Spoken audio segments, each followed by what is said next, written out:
Kita ke informasi lain, pemirsa. Sejumlah lembaga survei mulai memprediksi pemilihan presiden berpotensi satu putaran.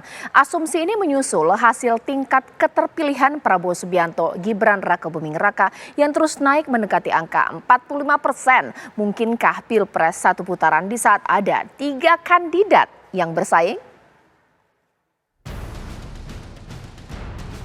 Sejumlah lembaga survei mulai memainkan narasi pemilihan presiden berpotensi hanya satu putaran.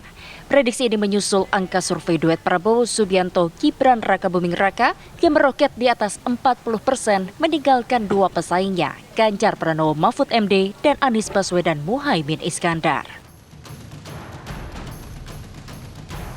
Potensi ketiga, bila Pilpres berlangsung dalam satu putaran, jika trennya ini juga konsisten semuanya, kemudian kenaikan di Prabowo Gibran relatif cukup tinggi pertumbuhannya, maka kalau perolehannya sudah di atas 45% misalnya 1-2 bulan ke depan, maka ada potensi terbuka Pilpres berlangsung dalam satu putaran. Meskipun per hari ini potensi 2 putarannya relatif lebih besar.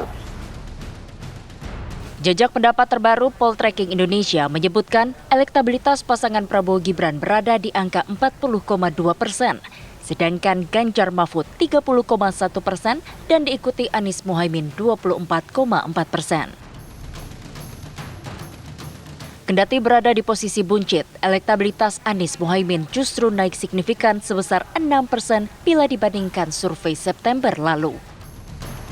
Pasangan Prabowo Gibran melejit hingga 9,5%, sedangkan tren pasangan Ganjar Mahfud malah turun 1,5%.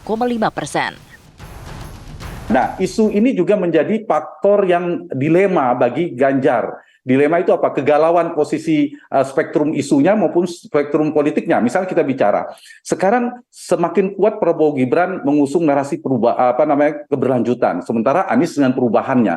Nah, Ganjar kan sulit mengambil posisi ini. Kalau menyerang Prabowo Gibran terus, ya nanti justru kalau ada tumpahan pemilihnya justru ke Anies yang justru naik. Dan itu terbukti paling tidak dalam momentum beberapa hari ini, beberapa sebulan terakhir. Pemilih yang kalau Jokowi approval ratingnya naik, ini bisa menekan pertumbuhan Anies Baswedan.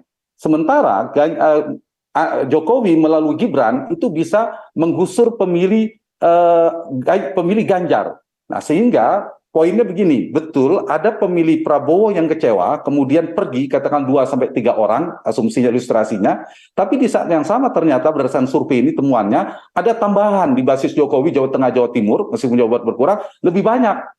Tidak 2-3 orang, tapi bisa sampai 5, 7, atau 6 orang. Itulah yang menyebabkan Prabowo relatif naik. Karena yang masuk ke dalam Prabowo Gibran lebih banyak daripada yang pergi. Itu yang menyebabkan mengapa pertumbuhan elektoral dari pasangan Prabowo Gibran. Nah, jadi poinnya ada salah satu faktor yang juga mempengaruhi pergerakan elektabilitas, yaitu tingkat kepuasan kepada kinerja Jokowi. Kalau kinerja Jokowi ternyata terpuruk atau turun, maka itu potensi Anies untuk masuk putaran kedua bertumbuh elektabilitasnya semakin besar. Tapi kalau ternyata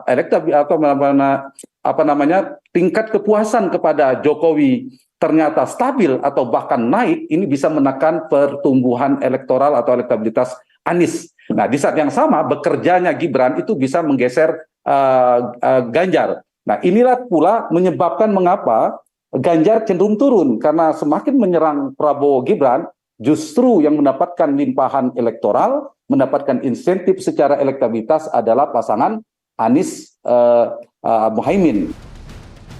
Selain Poltreking, sebelumnya survei Carta Politika masih mengunggulkan Ganjar Mahfud. Meski angkanya tipis dengan Prabowo Gibran, survei Carta Politika juga menyebut ada tren positif dari pasangan Anies Muhaimin.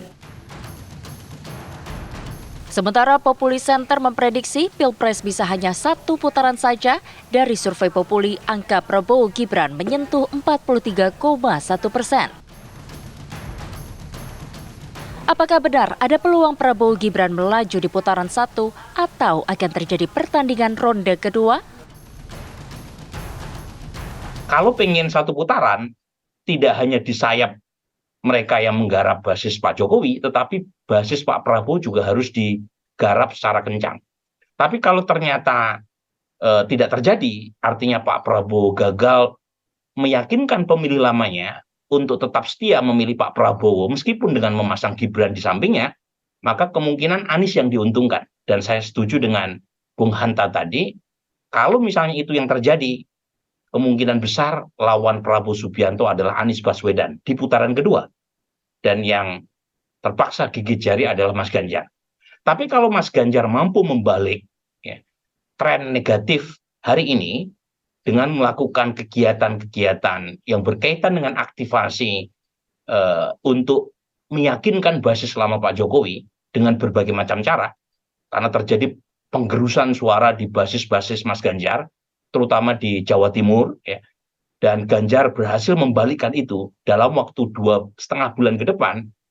Saat yang sama Anies juga mampu menggerogoti basis lama Pak Prabowo, maka tren kompetitif antara tiga capres kembali terjadi.